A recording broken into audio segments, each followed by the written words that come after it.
Hello everyone! At dahil alam kong naiinitan na yung aking alagang maldita, yan, paliliguan ko naman siya. At kailangan nga ay maikli lang yung tali para hindi siya magwala at makatakbo.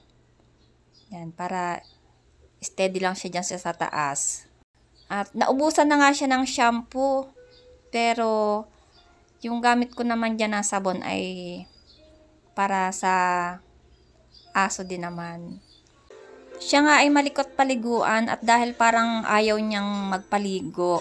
Nung naandito siya sa loob ng bahay, pag alam niyang liliguan ko siya, nagagalit, iniungulan kaagad ako. Kaya yan, tinali siya dyan. At saka ilang beses, 3 times na niyang kinagat yung bunso ko para kasi siyang selosa. Ayaw niyang lumalapit sa akin yung bunso ko. Pero kahit ganun na ilang beses niyang nakagat yung anak ko, siyempre, dahil dog lover ako ay siyempre hindi naman pwedeng pabayaanan siya o saktan. Kailangan tayo yung mag-adjust at dahil sabi nga tayo ang mas may isip kaya tayong gumawa ng paraan para wala siyang masaktan. Saka siya ay may anti-rabies na galing sa vet. At yung bunso ko ay pina-anti-rabies din naman siya namin, kompleto. Ayan, maganda na ulit ang aking maldita.